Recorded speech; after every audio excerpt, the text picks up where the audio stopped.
শুভ সন্ধ্যা বন্ধুরা, আজকে চলে এসেছিলাম সেই ৭৫ বছরের পুরনো বিশ্বলক্ষ্মী পুজোতে।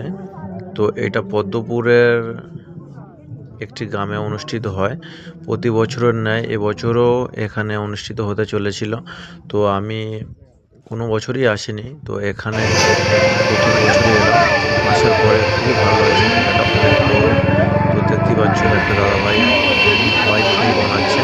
তো এখানে সবথেকে একটা ভালো জিনিস তোমরা দেখতে পাবে যে এত বড় হাঁড়িতে ঘুগনি তৈরি হচ্ছে আর এতটা মানুষের ভিড় সবে সন্ধ্যাবেলা। তো এখনই খুব ভালোই ভিড় হয়েছে। ভাই একটা বড় হাঁড়িতে করে ঘুগনি বানিয়েছে আর মেলাটা খুবই বড়। তো এখানে সবথেকে ভালো জিনিস কি বলুন তো, এখানে মিষ্টির দোকান বসে। ৫ থেকে ৬ পিস মিষ্টির দোকান আছে এখানে। একদম সাবধানে লাইভ মিষ্টি বানিয়ে সমস্ত মানুষকে পরিবেশন করছে। অনেক মজাদার পাওয়া যায় মিষ্টি, দেখতেই পাচ্ছি বন্ধুরা।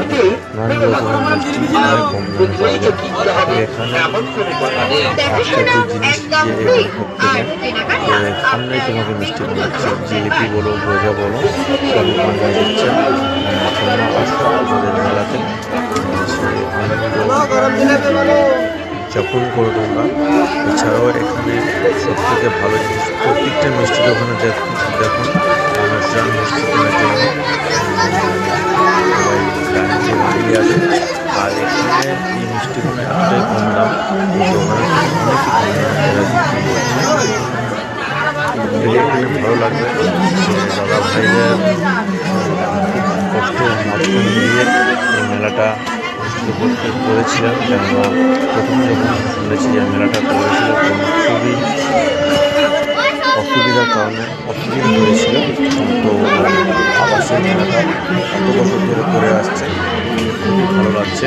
তো সন্ধ্যাবেলায় এখানে অনেক রকম দোলনা, অনেক রকম খেলার সরঞ্জাম নিয়ে বসে পড়ে, কিন্তু আমি খুব তাড়াতাড়ি গিয়েছিলাম বলে সেগুলো চালু হয়নি।